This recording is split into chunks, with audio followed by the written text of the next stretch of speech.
আমরা ত্রিপুরাতে আমরা চেষ্টা করছি গুণগত শিক্ষা এখানে দেওয়ার জন্য, টাকা পয়সা ইনফ্রাস্ট্রাকচার ডেভেলপমেন্টের জন্য আমরা অনেক চেষ্টা করছি।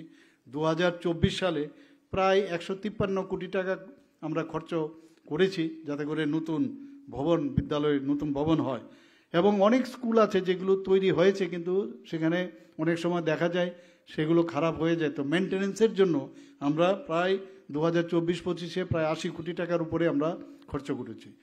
তেমনি 2025-26-এ আরও নতুন স্কুল বিল্ডিং যাতে হয় তার জন্য প্রায় 64 কোটি টাকা আমরা রেখেছি এবং সেই পরিকল্পনা রয়েছে, বাজেটে আমাদের রয়েছে।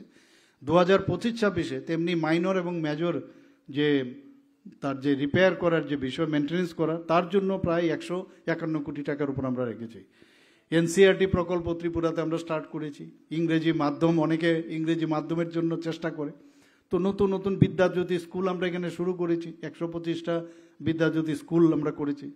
সুপার 30 প্রকল্প আমরা শুরু করেছি। এতে করে দেখা যায় যে 2024-25 অর্থ বছরে একজন আইএস মানে আইআইটি পেয়েছে, 3 জন এনআইটি পেয়েছে, 3 জন এমবিবিএস পেয়েছে। এরকম অনেকগুলো মানে যে সুবিধে তারা কিন্তু সেটা করতে পারছে, গ্রহণ করতে পারছে।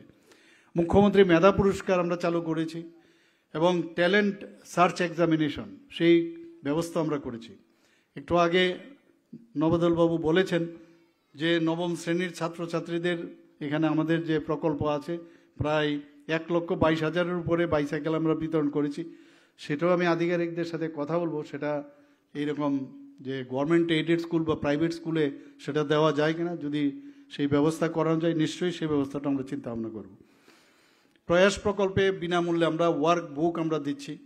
মুখ্যমন্ত্রী মেধা পুরস্কার যারা আরক্ষা কর্মীরা আছেন তাদেরকে স্টেট লেভেলে ফার্স্ট, সেকেন্ড, থার্ড 11,000 এবং 10,000 এবং 9,000 করে দিচ্ছি। ডিস্ট্রিক্ট লেভেলেও আমরা ফার্স্ট এবং দ্বিতীয় স্থান যারা অধিকার করে তাদেরকেও আমরা পুরস্কৃত করেছি প্রায় একইভাবে 11,000 এবং 10,000 দিয়ে।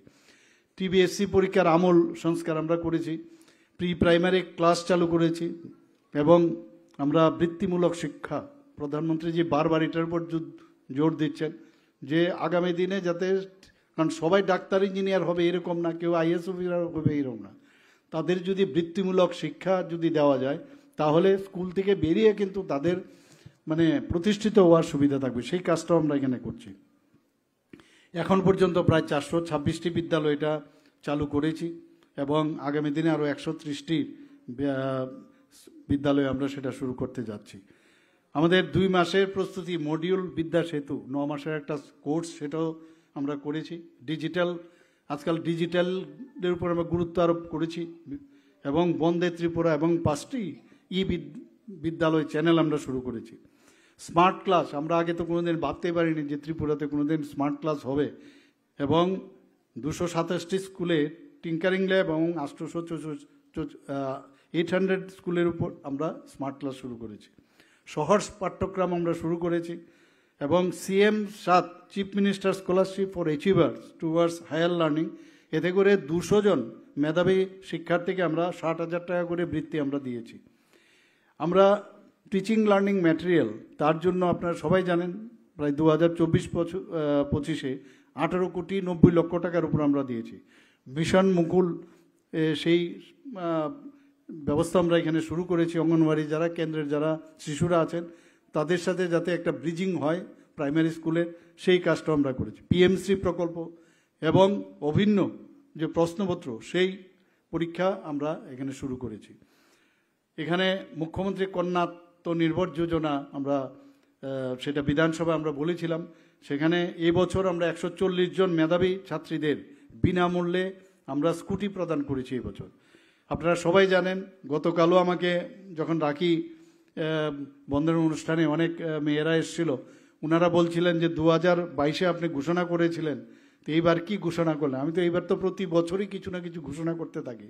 তো সমস্ত যারা ডিগ্রি কলেজে যারা মেয়েরা আছেন তাদেরকে অবৈতনিক কোনো রকম যাতে কোনো ফি না দিতে হয় তার জন্য এই ফিগুলো আমরা মকুব করেছি। এতে করে আমরা দেখেছি গ্রস এনরোলমেন্ট রেশিও সেটাও বেড়েছে।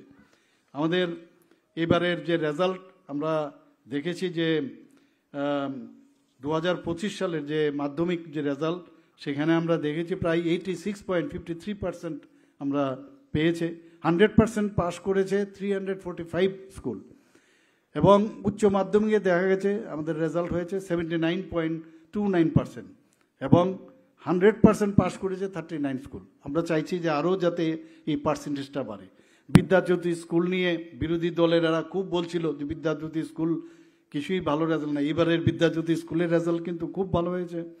প্রায় আমাদের যে মাধ্যমিক পরীক্ষা দেখা গেছে প্রায় 26% বেশি এবারের গত বছরের তুলনায়, 86% পেয়েছে, এবং 100% বিদ্যাজ্যোতি স্কুলের যে সংখ্যা সেখানে 15টা স্কুলের মধ্যে আমরা দেখলাম। 90%-এর উপরে বিদ্যাজ্যোতি স্কুলের সংখ্যা প্রায় 66। তো এবং 2025 উচ্চ মাধ্যমিক আমরা কি রেজাল্ট দেখলাম, পাশের হার 71%। আমি বলছি না যে এই পার্সেন্টেজে আমরা খুশি বা মানে আত্মতুষ্টির অবকাশ নেই। আমরা চাইবো যে আগামী দিনে আরও ভালো রেজাল্ট হোক, এবং সেইভাবেই আমরা চেষ্টা করছি সমস্ত ত্রিপুরাতে ভালো একটা পড়াশোনার যে একটা মহল সেটা তৈরি হোক। এবং you are all the ambassadors of our Tripura. সবাই এক একজন নিজেকে বলতে হবে যে আমি কিছু করব, I am host on my self. আমি নিজে চেষ্টা করলে অনেক কিছু করা যায়। তো সেই মানসিকতা সেইভাবে যদি টিচার যারা এখানে আছেন তাদেরকে আমি বলবো, তাদেরকে ভালো করে ইন্সপায়ার্ড যদি করা যায়, তাদের থেকে অনেক স্টুডেন্ট যাদেরকে আমরা মনে করি না এদের থেকে কিচ্ছু হবে না, তাদেরকেও চেষ্টা করলে সেই কাজটাও কিন্তু আমরা আদায় করতে পারি। আমি আশা করি যে আগামী দিন এই বিবেকানন্দ শিশু নিকেতনের উত্তর শ্রীবৃদ্ধি ঘটবে, এবং আগামী দিনেও আমি এখানে আসবো। আবার হয়তোবা আগে 2 জন পেত মানে স্ট্যান্ড করতো, এরপরে 3 জন, এখন প্রায় 5 জন। তো আমি আগামী দিন আমি চাই যে আরও ভালো করে এখান থেকে রেজাল্ট আরও ভালো হোক, এবং রেজাল্টের বাইরেও যে সামাজিক কাজে দেশের জন্য, বিশেষ করে ড্রাগ এডিকশন যে এখন আমরা খুব ভুগছি, এখন আমরা এর জন্য আমাদের সরকারের তরফ থেকে আমরা চেষ্টা করছি, বিভিন্ন এজেন্সি তারা কাজ করছে। কিন্তু এখানে যারা ছাত্রছাত্রীরা আছেন, গার্জিয়ানরা আছেন বা টিচার্স মহোদয়কে আমি এই কথাই বলবো যে সবাই মিলে একটা আন্দোলন, গণ আন্দোলন তৈরি করা প্রয়োজন। আর বিশেষ করে সিপাহীজলা, এটা কিন্তু একটা সাংঘাতিক জায়গা। সেখানে অনেক খবর আমার কাছে আছে, আমার কাছে বিভিন্নভাবে রিপোর্ট আসে। আপনারা সবাই যতক্ষণ ধরে সোচ্চার না হবেন, তাহলে ড্রাগ এডিকশনের যে আমরা জিরো টলারেন্সের যে ঘোষণা দিয়েছি সেটা সম্ভব হবে না। আমরা সবাই জানি যে এই যারা ইন্ট্রাভেনাস ইনজেকশন নিচ্ছে, তাতে করেও দেখা যায় যে HIV ইনফেকশনের মাত্র ত্রিপুরা আমরা ভালো জায়গায়, ভালো বিষয়ে কিন্তু ভারতবর্ষের মধ্যে একটা বিশেষ জায়গায় আমরা চলে গেছি। কিন্তু এই বিষয়টাতে আমরা বিশেষ জায়গায় কি করে যাব? আমাদের আগে নর্থ ইস্টার্ন জোনে মণিপুরকে সর্বশ্রেষ্ঠ বলা হতো ড্রাগ এডিকশনের, সেই তুলনায় আমরা কিন্তু এখন দেখা যাচ্ছে 8টার মধ্যে আমরা প্রায় 4th পজিশনে চলেছি। অষ্টলক্ষ্মী মাননীয় প্রধানমন্ত্রী যে নাম দিয়েছেন।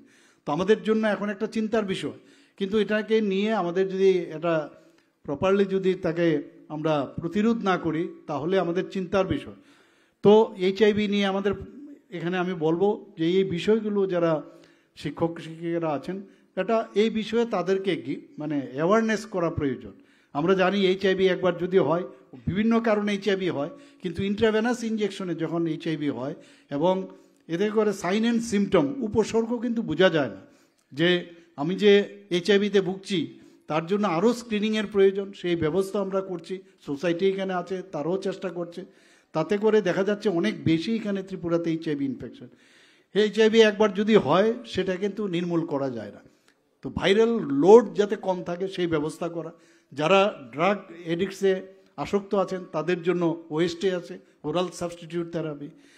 যে কারণে ড্রাগস নেয়, ওই ড্রাগসগুলো এখন আমরা বিনা পয়সায় আমরা বিভিন্ন যে কেন্দ্র হসপিটাল আছে সেখান থেকে আমরা দিচ্ছি। সেগুলো নিলে তার মধ্যে এই যে ফিলিং অফ ওয়েলবিং সেটা থাকবে, কিন্তু ড্রাগসের যে পার্শ্ব প্রতিক্রিয়া সেটা কিন্তু থাকবে না। তো সেই বিষয় নিয়ে আলোচনা করা। আর HIV যদি দেখা যায় যে প্রথমেই ধরা পড়েছে, তাহলে এই স্ক্রিনিংয়ের মাধ্যমে যদি ধরা পড়ে, প্রথম অবস্থায় কিন্তু অনেকটা মানে এইডস থেকে যখন আমরা বাঁচাতে পারি। আদারওয়াইজ কি হয়, সেটা এইডসে হয়। এবং HIV-র মেইন যে উদ্দেশ্য, যে ভাইরাস, এই ভাইরাস প্রথমে আমাদের রক্তের মধ্যে যে প্রতিরোধ যে করার যে ক্ষমতা WBC, তাকে অ্যাটাক করে। তাতে করে আমাদের যখন অ্যাটাক করে, আমাদের যে এই ইনফেকশন, বিভিন্ন ইনফেকশনের বিরুদ্ধে যে প্রতিরোধ করার ক্ষমতা সেটা নষ্ট হয়ে যায়। যখন এই এইডস হয়, এইডসে কিন্তু মানুষ মরে না, কিন্তু যারা অপরচুনিস্টিক যে ইনফেক্টেন্টস আছে তার কারণে কিন্তু মারা যায়। কাজে এই বিষয়গুলো সবসময় স্টুডেন্টদের মাধ্যমে আলোচনা করা, এবং তার ফ্যামিলির কি অবস্থা হয় ড্রাগস নিলে, সেই বিষয়গুলো আরও বেশি করে আলোচনা দরকার। থ্যালাসেমিয়া সম্পর্কে আমাদের আলোচনা করা দরকার, টিউবারকুলোসিস সম্পর্কে আমাদের আলোচনা করা দরকার।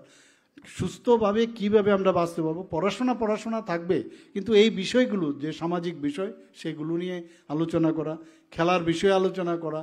এবং আমি আশা করি যে আপনাদের এই বিবেকানন্দ শিশু নিকেতনের আমাদের বিবেকানন্দ যে কথাগুলো বলে গেছেন সেগুলো নিশ্চয়ই আপনাদের স্কুলের মাধ্যমে সেগুলো আপনারা বলেন, কিন্তু প্রকৃত অর্থে সেটা যেন বাস্তবায়িত হয় সে আশা রেখে আবার আপনাদের স্কুলের যাতে আগামী দিনে উত্তরোত্তর শ্রী বৃদ্ধি হয় সেই কথাগুলো বলে আমি হার্দিক অভিনন্দন জানিয়ে আমার কথা বলা শেষ করছি। নমস্কার, জয় Hind. Thank you very much, sir. We are deeply grateful